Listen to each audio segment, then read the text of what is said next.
नमस्कार, आप देख रहे हैं 4 PM। मैं हूं आपके साथ सिमरन।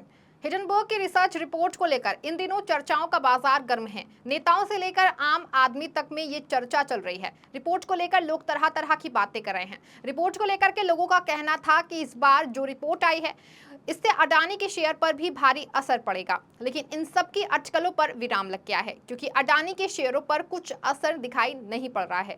शेयर में अभी भी भारी उछाल है। सेबी चेयरपर्सन पर हिडनबर्ग के आरोपों के बाद निवेशकों को डर लग रहा था कि अडानी ग्रुप के शेयरों में गिरावट आएगी, लेकिन ऐसा नहीं हुआ, बल्कि एमएससीआई के फैसले से कंपनियों के स्टॉक्स में तेजी आ गई है। दरअसल एमएससीआई ने अपने अगस्त महीने के रिव्यू में अडानी ग्रुप की कंपनियों पर लगे बैन को हटाने का फैसला लिया। इसके बाद कंपनियों के शेयरों में तेजी देखने को मिली।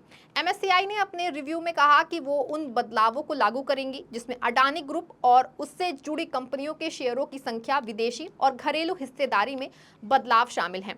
इतना ही नहीं, आगे ये भी कहा गया कि 2 सितंबर से इन शेयरों से जुड़े कॉरपोरेट इन्वेस्ट को नियमित अपडेट करना शुरू किया जाएगा। एमएससीआई ने अपने बयान में कहा कि 2 सितंबर 2024 से अडानी ग्रुप की सिक्योरिटीज और फ्री फ्लोट शेयरों की निगरानी करना जारी रखेंगे। खैर, इस पूरे मामले पर अगर हम बात करें तो पिछली बार जिस तरह अडानी ग्रुप को निशाना हिडनबर्ग ने निशाना बनाया था, ठीक उसी प्रकार इस बात हिडनबर्ग ने सीधा मार्केट रेगुलेटर सेबी पर हमला बोला है। हिडनबर्ग रिपोर्ट में कहा गया कि सेबी चेयरपर्सन माधवीपुरी बुच भी अडानी ग्रुप के साथ मिली हुई हैं। यही वजह है कि अडानी ग्रुप के खिलाफ उन्होंने 18 महीने में भी कार्रवाई नहीं की है। तथा कथित गुप्त दस्तावेज के हवाले से हिडनबर्ग रिसर्च ने कहा है कि कथित अडानी घोटाले में इस्तेमाल की गई ऑफशोर संस्थानों में सेबी चेयरपर्सन की हिस्सेदारी थी।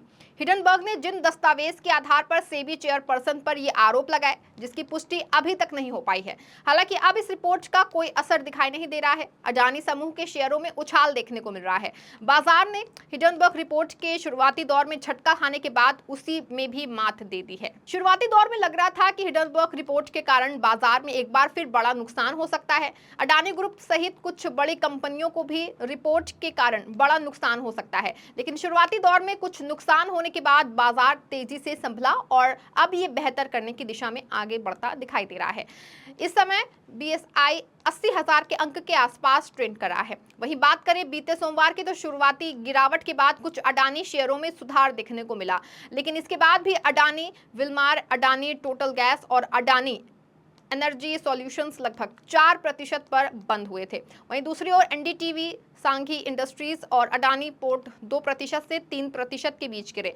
लेकिन इन सब के अलावा global index provider Morgan Stanley capital international यानी कि एमएससीआई ने अडानी ग्रुप को बड़ी राहत दी है। उसने गौतम अडानी की ग्रुप की कंपनियों के शेयरों की कवरेज पर लगी बंदिश हटाने का ऐलान किया है। उसने अडानी समूह की कंपनियों के शेयरों को लेकर कुछ चिंताएं जताई थीं और उनका कवरेज रोक दिया था। अब एमएससीआई का कहना है कि उसने अडानी समूह की ताज़ा स्थिति को देखते हुए ये फैसला किया है। एमएससीआई का अडानी ग्रुप के शेयरों के कवरेज पर लगी रोक को हटाने का फैसला इसलिए भी अहम है क्योंकि ये हिडनबर्ग रिसर्च के नए आरोपों के बाद आया है। एमएससीआई ने इस साल की शुरुआत में अडानी समूह की 2 कंपनियों को अपने ग्लोबल स्टैंडर्ड इंडेक्स से हटा दिया था। अमेरिकी फाइनेंस कंपनी का कहना है कि वो आगे भी अडानी समूह के शेयरों पर बारीकी से नजर रखेगी। इसमें फ्री फ्लोट से जुड़ी सिक्योरिटीज भी शामिल हैं। उसने कहा कि अगर जरूरत पड़ी तो वो आगे की जानकारी साझा करेगी। एमएससीआई का ये फैसला ऐसे वक्त में आया है जब अडानी एंटरप्राइजेस $2.2 अरब जुटाने की खातिर QIP लॉन्च करने की तैयारी में है। एमएससीआई के बदलाव 30 अगस्त को प्रभावी होंगे। खैर, हिडनबर्ग की रिपोर्ट और अडानी की अगर हम बात करें तो बता दें कि अडानी समूह की कंपनियों के शेयरों के जरिए मुनाफा कमाने के उद्देश्य से पिछले साल जनवरी में भ्रामक रिपोर्ट जारी करने को लेकर सेबी ने अमेरिकी शॉर्ट सेलर हिडनबर्ग रिसर्च के साथ साथ नॉर्थन एंडरसन और मॉरिशस स्थित FBI मार्क किंगडन को शो केस नोटिस जारी किया है। बता दें, अमेरिकी फर्म हिडनबर्ग रिसर्च को भारत के मार्केट रेगुलेटर सेबी से 46 पेज का कारण बताओ नोटिस मिला है। पिछले साल जनवरी में हिडनबर्ग रिसर्च ने अडानी ग्रुप पर स्टॉक मैनिपुलेशन से लेकर मनी लॉन्ड्रिंग जैसे आरोप लगाए थे, जिसको लेकर भी ये नोटिस दिया गया है। रिसर्च फर्म ने 1 जुलाई को पब्लिश किए गए अपने एक ब्लॉग पोस्ट में कहा कि नोटिस में बताया गया कि उसने नियमों का उल्लंघन किया है। कंपनी ने कहा कि सेबी ने आरोप लगाया है कि हिडनबर्ग की रिपोर्ट में पाठकों को गुमराह करने के लिए कुछ गलत बयान शामिल हैं। आपको बता दें कि सुप्रीम कोर्ट ने अडानी को क्लीन चिट दे चुकी है और सेबी को शॉर्ट सेलिंग में शामिल संस्थाओं की जांच करने का निर्देश दिया है। खैर आपको बता दें कि इससे पहले हिडनबर्ग रिपोर्ट को लेकर एक्सपर्ट कमेटी और सेबी द्वारा कई महीनों तक की गई जांच के बाद सुप्रीम कोर्ट भी इसी साल जनवरी में अडानी ग्रुप को मिली क्लीन चिट पर मोहर लगा चुकी है।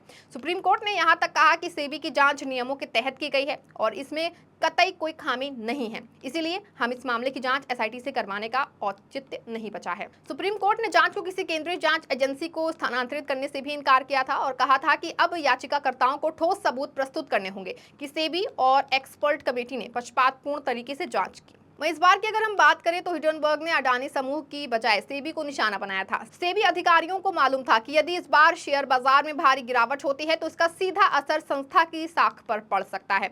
संभवतः यही कारण है कि सेबी ने एक विस्तृत जवाब देकर हिडनबर्ग रिपोर्ट की पूरी हवा निकाल दी।